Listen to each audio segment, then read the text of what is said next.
to be talking to you through the YouTube videos again. We're continuing our study in the book, The Green Letters by Miles Stanford. And our chapter today is on purpose. And this is an interesting chapter, especially in this time. A lot of people are asking the big picture questions about what in the world is going on. Well, this chapter is not addressing purpose in the cosmic sense of the word. In other words, when you're asking what's the purpose of earthquakes and hurricanes and coronavirus, we're not talking about that necessarily, but we are talking about purpose in a very real way. In other words, what is God's purpose in my life? And that's true in the middle of things like the coronavirus and disasters, and in things like triumphs and victories. What is God doing in my life? What is God doing? And so this chapter is a great piece of information, a great direction in the middle of those questions about what is God doing. So, David, let me just start by asking you, when people talk about purpose and the purposes that we pursue for life, what are some common avenues that we walk down in that question? Yeah, well, I think that's a good question, especially for a young person like me, because we have the whole future set ahead for us. And so just a few things that people may think as purpose of life is like, the perfect life, like you have perfect family, perfect job, a lot of money in the bank, picket white fence and all that kind of stuff with no issues.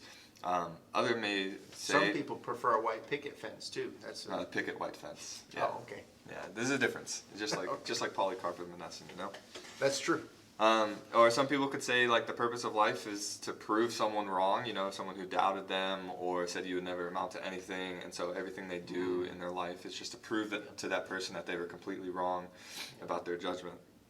Or in some cases it could be like just being the best person, or best athlete or best politician or best banker or whatever, just that kind of stuff. So that's right. I think that we reflect on those purposes frequently, and I think they're often operative in our life, even when we don't know it or admit it. That those things are operating in our life. So he's talking about purpose here, David. What are some of the favorite passages or points that you found in this chapter? Well, so he talked a big thing on failure, and God using failure in our lives as a process for that purpose to look more like Jesus. And he said this wonderful thing in the chapter when he was talking about 2 Corinthians 3:18, when he says, "But we all with open face, beholding as in a glass the glory of the Lord, are changed into the same image from glory to glory, even as by the Spirit of the Lord." And it's just cool to think, like God uses failure in our lives to transform us into his image more. And so for me, that was like one of the big takeaways from the passage or from the chapter, is that God can use failure, and it's a humbling experience for me especially. Yeah. So that looking in a glass darkly, the idea is almost like looking in a mirror, and you're seeing Jesus, and you're seeing him through the Bible. That's one of my favorite verses in the New Testament is that verse from 3:18. And as you see him, you're changed by him. And of course that relates where he's talking earlier in the chapter about 1 Peter, where it talks about we're being changed from one, or we're being partakers of the divine nature. I think that's this chapter as well. Yeah. So anyway, yeah, great idea. I love that verse, and that was one of the ones I wanted to talk about. But one of the things that follows in failure, why failure is such a useful tool for God's hands. So we're talking about personal failure, and that's important to note.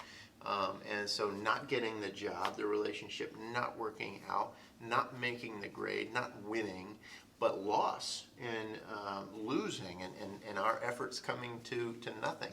But that's one of the most painful stuff in life. But his point that he's making here, and I think what God is doing in those moments and why those things are so valuable, is they're bringing us to the end of ourselves in ways that are unavoidable. And so we can see, man, I'm at my wit's end when it comes to myself. I've done my best, and I still didn't make the grade. I still didn't get it done. And so there we learn to rely on God's strength. And so failure is great because it points us in the direction of God. So big picture, the purpose that he says, this is what God is doing. I want to just cover that quickly. Here is the good for which God is working all things together, referencing Romans 8:28. His original purpose of making us in his image, which is centered and expressed in his Son, Christ, who is our life. Paul's determination for each of his converts was, my little children, of whom I travail in birth again until Christ be formed in you. And so the purpose of God is the formation of Jesus in our lives. And for that reason, purpose is, or failure is helpful.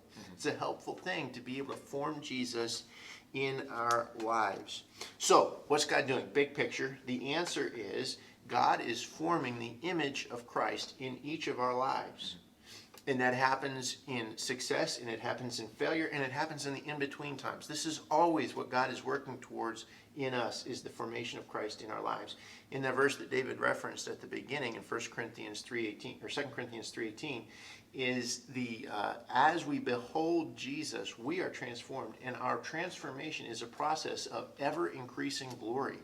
So the Christian life is a glorious one, where we participate in glory and we live in glory as we're brought more and more into the image of Jesus. And so that's a beautiful, beautiful thing. What does it mean to behold Jesus?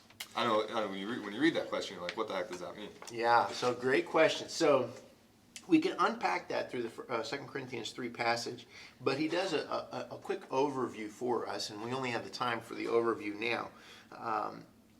So I want to touch on it briefly. On page 26, top of the page, he says, God has a natural law in force to the effect that we are conformed to that upon which we center our interest and love. Now that's an important principle, and David was going to put that in script underneath this, because this is worth noting. God has a natural law in force to the effect that we are conformed to that upon which we center our interest and love. What you look at is what you're going to become. When I first learned to drive, you'd get distracted by a bird or something on the side of the road, and you'd look. And what would naturally happen? You'd look, and your hand would go. And you'd start driving toward that thing, and then you'd look back and whoa, and you do the swerving thing. My dad wouldn't let me listen to music, because the one time we did listen to music, I went on the wrong bridge in the city of Pittsburgh, and we had a huge detour of like 20 minutes because I made the mistake and I was distracted. Yeah. That what you look at, man, you focus your interest on, you become like it, right? You head in that direction. So that's an important principle, really important. So, following down the end of the page, I want to read to you this. He says, you have been in the arena, you have been endeavoring, you are a failure. Come out and sit down. And sit there and behold him. Look at him. Don't try to be like him. Just look at him. Just be occupied with him. Forget about trying to be like him. Instead of letting that fill your mind and heart, let him fill it. Just behold him. Look upon him through the Word. Come to the Word for one purpose, and that is to meet the Lord. Not to get your mind crammed full of the things about the sacred Word, but to come to it to meet the Lord. Make it the medium, not of biblical scholarship, but of fellowship with Christ. Behold the Lord. That's how we meet with him. Now, I know we have Bible reading, we're doing the Bible 2020, and we're doing that. But listen, let me tell you this. If you're doing that Bible reading just to check off a box, stop. We don't do it for that. I would agree. We read our Bible to know God and to commune with him. That's why we read our Bible. So we open up the Bible, we say, Lord, please commune with me. Please meet with me. Show me who you are. Because when we see him, we're changed. And so that's the method. The point of God, what his purpose is that we be conformed, we be made like Jesus. And that's a glorious process. And failure and success are tools of God to pursue that purpose. And how does that, what's our place in that? Well, man, we just look at God. That's 2 Corinthians 3:18. We behold him. We don't see him clearly yet. But the more we look, the more we're changed by him. Can you do a final comment on that hymn where it says, turn your eyes upon Jesus? Yeah, turn your eyes upon Jesus, look full in his wonderful face, and the things of earth will grow slowly dim. Yeah, so I think that's a great theology right there.